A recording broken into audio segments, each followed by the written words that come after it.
Hey family, you know when I was growing up and we see somebody eating a lot of rice, we'll say, you eating rice like you one of them Geechies, you know? And so we wonder, well, who in the world are the Geechies? Well, I'm going to tell you just about. Today we're going to embark on a journey through time to explore the rich tapestry of the Gullah Geechee people. They were a vibrant community whose roots run deep along the southeastern coast of the United States. And I'm going to show you, when I went to South Carolina, went here and got this book. It's called Gullah Days, and it's fascinating. But I want to show you all a picture. This is on Drayton Plantation back in 1862. All right, so let's get into these beautiful, amazing people. They're a vibrant community whose roots run deep along the southeastern coast. Their story is one of resilience, cultural preservation. They kept their culture and an enduring connection to their African heritage. So let's delve right into it, all right? Our story begins across the Atlantic in the regions of West and Central Africa. So from the 17th to the 19th centuries, countless Africans were forcibly taken by the white man from their homelands and brought to America. So many of these individuals hailed from areas renowned for their expertise in rice cultivation, which was a skill that would become valuable in the New World. So the white enslavers knew that, okay, these people here, they know how to cultivate. They just, of course, like anything we as black folk do, we're going to do it to the best of our ability. And so they had expertise in that. So they were like, you know what, let's target West and Central Africa and let's get these slaves to work out rice fields in the Americas. So these enslaved Africans were brought to the coastal plantations of North Carolina, South Carolina, Georgia, and Florida. And if you've been in any of those areas, you know that it is warm and it's humid and it's a marshy landscape. So these regions closely resembled their native lands. Okay, so it made their agricultural knowledge particularly even more valuable to their enslavers, of course.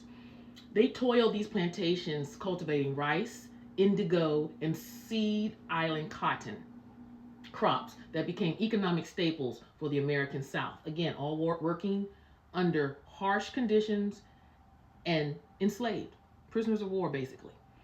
So the geographic location of the Sea Islands played a pivotal role in the preservation of African traditions among the Gullah Geechee people. Because of how they were positioned, so they were able to it separated them from the mainland. And so these communities had limited interaction with other influences, right? So it allowed them to retain their rich cultural heritage that they had over in West and Central Africa, and they kept it, and it blended their African practices with adaptations to their new environment, okay? So from intricate sweetgrass basket weaving, which is a craft passed down through the generations, to communal fishing techniques and agricultural practices, these Gullah Geechee people cultivated a way of life that echoed the rhythms of their African ancestors. And I'm going to show you another picture here. This is 1862. You see, during the Civil War. And I wanted to show you another. This is them actually working the fields before the bridge was built. Okay, so let's talk about their language and spirituality. So central to Gullah Geechee identity is their unique Creole language. If you've ever heard them speak, we went to South Carolina, took the kids, and I mean, it's my heart just, it yearns to just find my roots. You know what I'm saying? What part of Africa did my people hail from? But when you hear it, it just makes you feel like, home, But anyway, it's a unique Creole language. It's a melodic blend of English and various African tongues. So this linguistic fusion served as both a means of communication and a vessel for cultural continuity. And it allowed them to maintain a distinct identity despite the oppressive conditions of enslavement. Now, their spirituality among the Gullah Geechees is deeply rooted in African traditions. So they got practices like the ring shout, which is like this rhythmic communal dance accompanied by call and response singing. It became an integral to worship. Okay, so it embodied a synthesis of faith and cultural expression that's endured even through the centuries up till today, y'all. Let's talk about the emancipation and land ownership. So the Civil War marked a turning point for the Gullah Geechee people.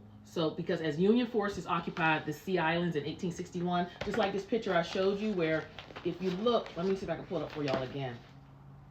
If you look closely, you'll see, you see that guy there? That's the Union soldiers. And this is the slave lady. Well, as the Union forces occupied the Sea Islands in 1861, many white planters they left their plantations, honey, leaving behind enslaved individuals who had long worked the land.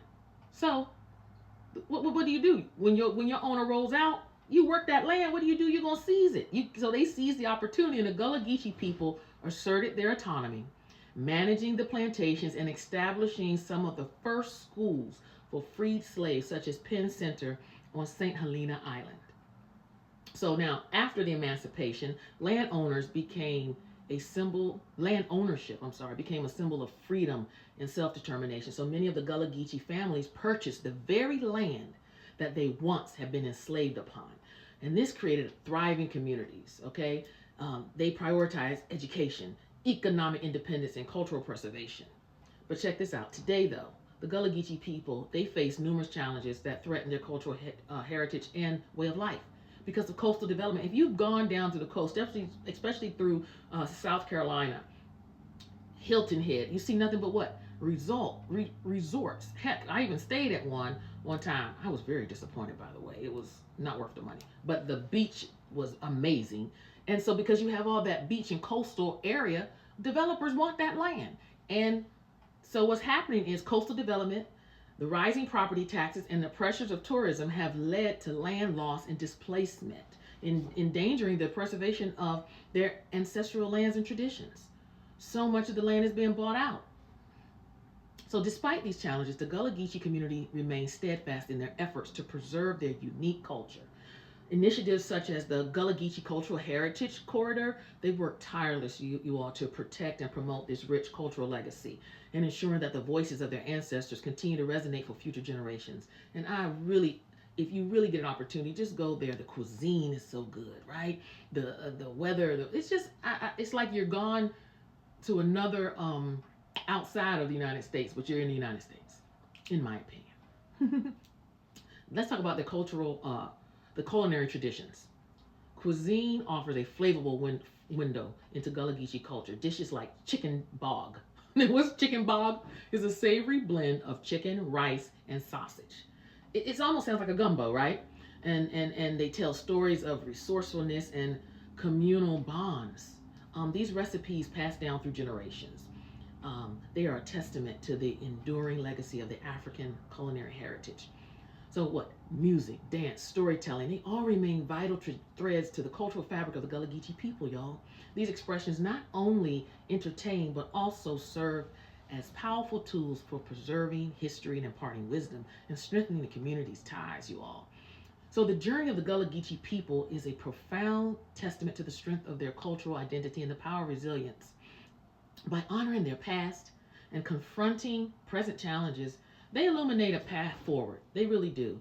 It's not just for themselves, but for all who cherish the richness of heritage and enduring spirit of community. So if you ever get an opportunity to visit the coastal land, South Carolina, Florida, just check it out. This book is amazing too. I bought this when I was there about 2 years ago. But thank you all so much for joining me. Continue to like, share, and subscribe to my channel. And if my videos are blessing you, continue to do like you've been doing, leaving some comments. Or if you are definitely a descendant or you are Gullah Geechee, you hit me up. I would love to interview you because I want to learn how to speak some of that African/Creole language. All right? So talk to you all soon. Be blessed. And till next class.